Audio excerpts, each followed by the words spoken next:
السلام عليكم ورحمة الله وبركاته. الحمد لله.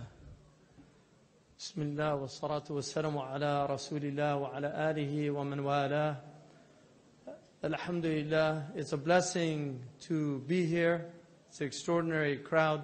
When you come to New York, you have to change your state of mind.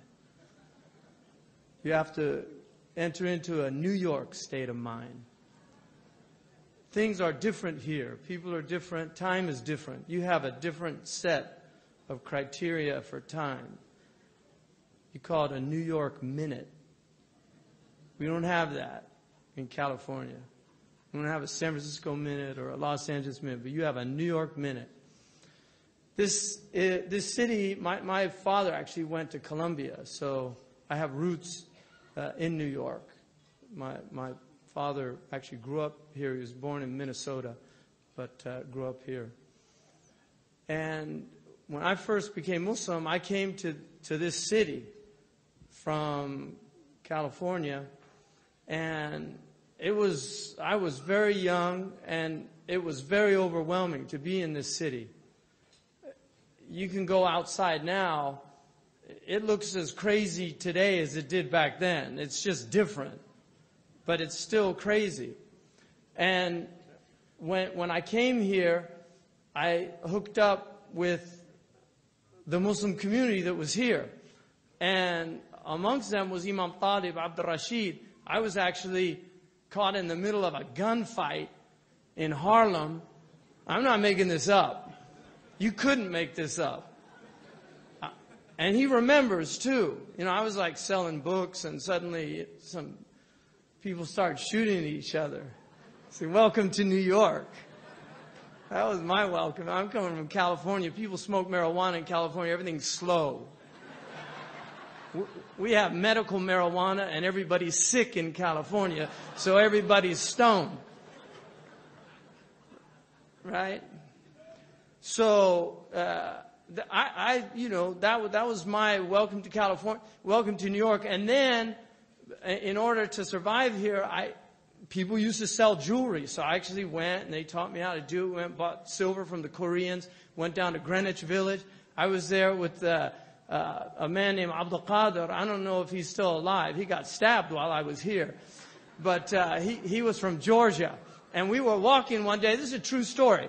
We were walking one day, and there was a prostitute, and there was 4 or 5 guys from New Jersey. They had Jersey plates, white guys in his car. It was an African-American prostitute.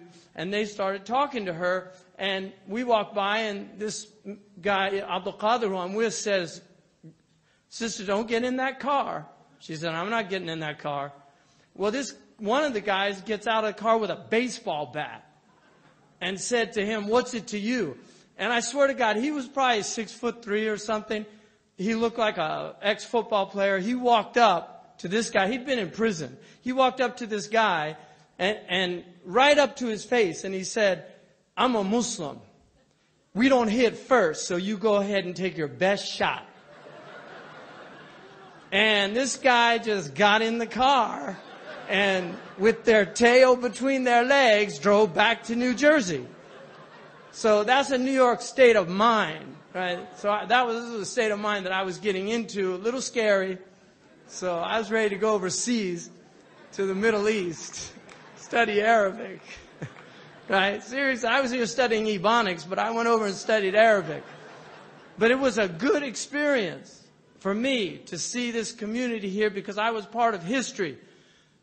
I was at State Street. I went to Atlantic Avenue. I saw Muhammad Adli when he used to give those khutbahs there. And there was a brother, African-American, very light-skinned, Imam Ibrahim, who'd studied overseas. I met Sheikh Dawood, Sister Khadija. I mean, I went up to Sheikh Dawood's room and saw this incredible-looking man dressed in a Moroccan robe and had his burnous on and his yellow sandal. I'll never forget. This is the first time I ever saw bulgha. Yellow sandal, looking down. Saying, you went up there, it was like, it was a ritual to go up and visit Sheikh Dawood. But that was history. And I was with people in Harlem who had lived with Malcolm X. That was only 12 years after he died. I mean, these are people that that was where they went and heard the khutbah. That's what's happening here. So you have to understand where you're from and what you're part of. This is a historical transition that's happening. Islam at that time was an African American phenomenon with a certain level of immigrant coming into the scene. But Islam was very much an African American phenomenon in the United States. This is what the Muslims here, the African American Muslims, were right there on the front lines. And they were taking it to the streets. They were talking about Islam with people, selling incense and giving da'wah. That's what was happening in New York. Now, a lot of people have come to America from other places. And one of the great crimes of the immigrant community, and I'm going to say this, one of the great crimes of the immigrant community is failing to recognize the importance of alliance and allegiance with the African American Muslim community. This is something that we all have to be aware of. You see, because you can't say to an African American, go back from where you came from. All right? Right here from the start. In fact, long before many of the white people walking around, because they came later. We're talking about 500 years. This is when it begins. So it's very important for people to recognize that an allegiance with the African American Muslim community is only going to strengthen the Muslim community in the United States of America. There's no other way to strengthen this community.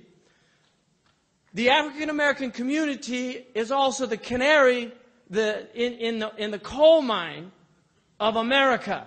If you want to see where America is going, you look at the African American community. They're going to tell you where this country is going. And you can see two clear roads. A road of construction and a road of destruction within the community. Islam will help people make those U-turns on that road of destruction. It will help to reunite the African American community with an incredible tradition of family. Because this is a community that survived the destruction, the institutionalized destruction of the family. And despite that, these families were thriving in this country for a long time, in spite of all the institutionalized attempts to destroy those families. But there are many people today within that community who are suffering from the breakdown of the family. Islam is rooted in family. It can reunite. It can reinvigorate. These people need Islam. These people need Islam. And that is why a strong African American community is a strong American Muslim community, but it's also a strengthening of the overall African American community in this country. A community that is the first to suffer when there's economic hardships in this country. It's the first to suffer. People talk about a depression. Go in to some of the inner cities in America and tell them about depression. They've been in depression for decades. It's not something new in that community. And that's why beacons of light and hope like Masjid al-Taqwa are what we need to strengthen in this country. These are the beacons of hope in very bleak and desolate places. And it's important for the immigrant community to be aware of that. The first time I heard Imam Siraj was in Los Angeles. And I know for many people that if you're old enough, you can ask people from a certain generation, where were you when Kennedy was killed? I'm not from that generation. I wasn't old enough. But there are people that remember. There are people that remember exactly where they were when they first found out about 9/11. But if you think, you can remember where you first heard Imam Siraj. Because Imam Siraj is a voice that's powerful. It's a voice that resonates. It's a voice that speaks the truth. He's been attacked. He's been slandered. He's been maligned. He's been vilified. But despite that, he struggles on. Imam Siraj, like all of us, is a work in progress. This is the human condition. There's people that want to say that something you said 20 or 30 years ago, you still say today. No, there's something called human evolution. People transform. People become more aware. Especially inveterate and permanent student like Imam Siraj. Every time I've ever seen him, like Ingrid Mattson earlier, Dr. Mattson said, he's always got his bag of books. He's always got his pens. He's always got his dictionary. He's one of the scholars of the American Muslim community. He's had a lifetime of scholarship. And his community, to me, is one of the most important communities in the United States of America, and helping it is one of the most important things we can do as a community. And our community has to recognize this, and this has to transcend this ballroom. It has to transcend this ballroom. It is a disgrace for the overall American Muslim community that the imam of a masjid that has raised more money for the American Muslim community than any other imam in the United States of America. I can guarantee you that. If you had a flow chart, you would see how much this man has raised, going all over the country to the neglect of his own community to raise money for other communities, and it's time that all of our communities paid back. It's time we all paid back. This is the way it goes. This is the way it works. You have to pay back. And so it's very important that you deliver this message to other places. We need to support. And institutionally, Imam Zaid and I are here. We don't have a quorum, but I can say we will make that commitment to support within our own institution what we can for this institution here. Now, the Prophet ﷺ was a community builder. And we are in a time when community is threatened. We've never been in a time like this, really, in human history, as far as I can tell. We have right now in this country a breakdown of communities on all the stratas of this society. We have children who are texting in their own homes. They don't talk to their parents anymore. They're talking to their friends online. We've got predators online preying in the homes. You'd never have anybody knock at your door and you go and you've never seen it before and you say, I'm a complete stranger, but I'd like to entertain your children for a few hours. Is that all right? And you, oh, come on in. Yeah, here they are. I'll see you later. But every day, people turn on the television and let complete strangers entertain their children. And if you look at what they're entertaining them with, and then you wonder why we've got little girls walking around with juicy on their bottoms, if you want to see the pornification of a culture, the degradation of a civilization, just look around. Look at what has happened to us as a species, as a people, because the human project right now is under serious threat. It is under serious threat. We have lawbreakers making the rules. We've got rulers breaking the laws. We've got banksters on Wall Street. We've got gangsters on Main Street. And we've got heads of football teams with charitable organizations that are used as fronts to molest children in showers at those same football stadiums. What's going on in this country? We've got 1 out of 5 women being raped in this country right now. This is their own statistics. This is what we're being told. What is happening? What's happening to us as a species, as a people? What's happening to us? We have to ask these questions. What kind of a society do we want our children to grow up in? What kind of a culture do we want to be part of? I want to be part of a culture that elevates people, that illuminates people, that gives them language to speak with power, like that beautiful spoken word that we heard earlier. Poets, A culture of meaning. This is what I want to have for my children and my children's children and the people around me. The other day I came into New York from Abu Dhabi on an airplane, and I was there, and I was waiting for somebody to pick me up. And people were coming off, and airports are amazing places, beautiful metaphors for life on earth. The comings and goings, separations and reunifications. People smiling with love. People with signs looking bored out of their gourd, wondering who's going to come around the corner. There were two little girls, and they were beautiful little girls. They couldn't have been more than 5 years old. They were Asian American, and they came around the corner, and I saw them immediately, and they saw their grandfather, and their eyes lit up. And they ran, and they just said, "Grandpa," and they hugged him. And then a few seconds later, the mother came, looking harried and disheveled. She came, and she gave her father a hug. And I actually told him, I said, "You're a lucky man," because they just, with so much love, they went up to their grandfather. And then the woman started frantically looking through her purse, and then a woman came up to her and she said, "Did you lose this?" And she handed her an iPhone, and she said, "Oh, thank you." She said, "I found it in the bathroom and I saw you leave, so I thought it might be yours." And then she turned to her father and she said, "I lost my tickets at Starbucks and somebody brought them to us. And now I lost my phone and this person brought them to us. Thank God for the good people." And this little 5-year-old girl said, "Hooray for the good people. Hooray for the good people." And this little 5-year-old girl said, "Hooray for the good people. Hooray for the good people."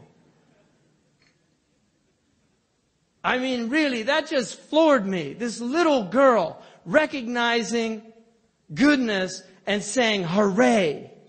Hooray for the good people." We need the good people to wake up, because the bad people they're out there wreaking havoc on this planet. And the good people are either sitting by silently, shaking their heads, wondering what's going on, or they're fast asleep. And there's too many Muslims fast asleep. We have moral corruption. We have bankruptcy in our community. How can we speak the truth when we have some of the worst, most corrupt countries in the world? How can the Muslims call to good, forbid evil? Really, think about that. We need moral capital. We need to look ourselves in the mirror. And we should look in the mirror to change ourselves, to look at what needs fixing. Because we as a community, we are failing humanity. We were given an extraordinary task, and we are failing humanity. Allah subhanahu wa ta'ala said in the Quran, "Kuntum khayra ummatin ukhrijat linnas." You were the best community. And that kuntum is in the past tense for a reason, because it referred specifically to that first community.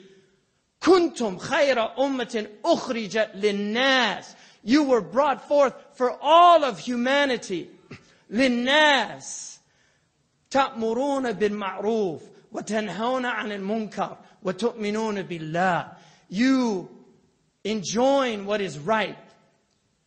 You forbid what is evil. And you believe in God. Any community that has these three qualities shares in that excellence of that first community. That's what we need to be doing as a community. فَلْتَكُمْ مِنْكُمْ أُمَّةٌ يَدْعُونَ إِلَى الْخَيْرِ. Let there be amongst you a community that calls to good. That calls to good. يَأْمُرُونَ بِالْمَعْرُوفِ وَيَنْهَوْنَ عَنِ الْمُنْكَرِ وَأُولَٰئِكَ هُمُ الْمُفْلِحُونَ. They enjoin what is right and they forbid what is evil. And these are the successful ones. وَلَا تَكُونُوا كَالَّذِينَ تَفَرَّقُوا وَاخْتَلَفُوا مِنْ بَعْدِ مَا جَاءَهُمُ الْبَيِّنَاتِ. And don't be like those people who went into sects and divisions and differed after these clear signs had come to them. وَأُولَٰئِكَ لَهُمْ عَذَابٌ عَظِيمٌ. These will have a painful chastisement. The only way this community can be united without the divisions is by recognizing the nature of humanity, which is to differ about things. Muslims have always differed. We incorporated difference into our religious ethos. We have different ways of viewing things.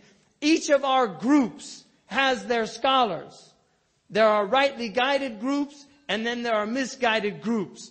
Unfortunately, there's differences about who those rightly guided groups are and who the misguided groups are. There's where the problem arises.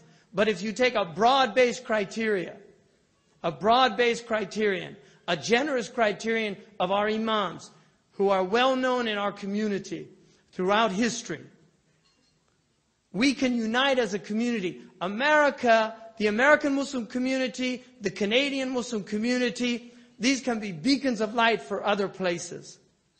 The fact that the Majlis Council of Scholars in this city is one of the most extraordinary accomplishments in the Muslim world. I'm not talking just about the United States of America.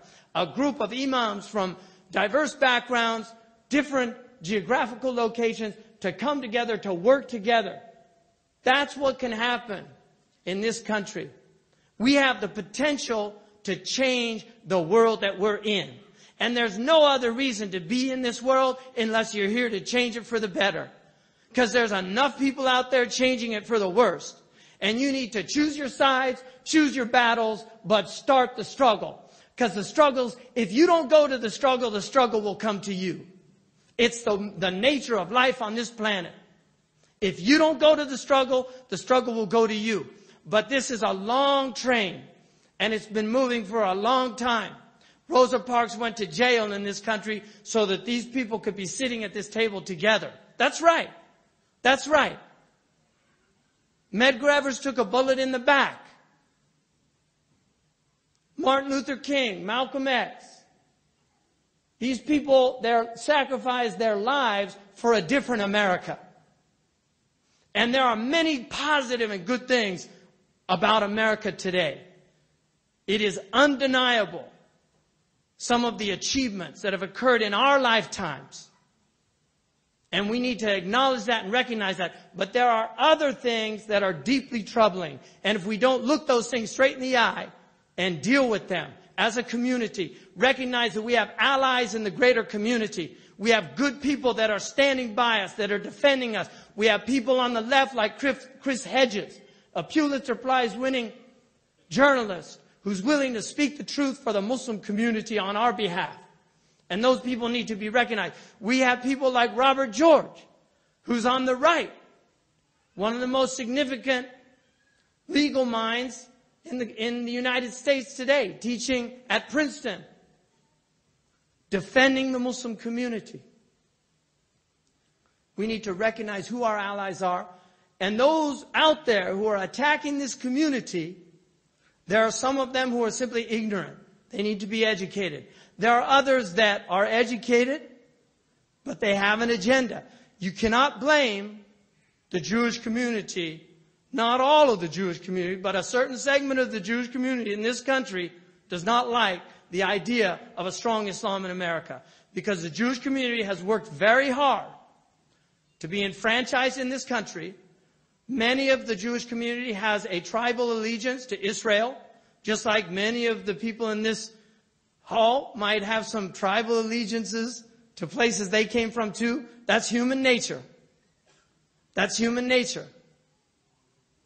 So you have to be aware there are people that are deeply disturbed by the idea of a powerful, vibrant Muslim community that is going to engage the dominant community in new discourses. But there are people within the Jewish community that have stood by our community, defended our community. So it's important for us to distinguish friends from foes. Right? Friends from foes. Recognizing who our friends are, who our enemies are. And unfortunately, we have amongst ourselves, amongst the Muslim community, what I would call frenemies. Right? We've got a lot of those shooting us in the foot as a community. Unfortunately. God bless you all. God bless Imam Siraj and his community. We owe them our support. Assalamu alaikum wa rahmatullahi wa barakatuh.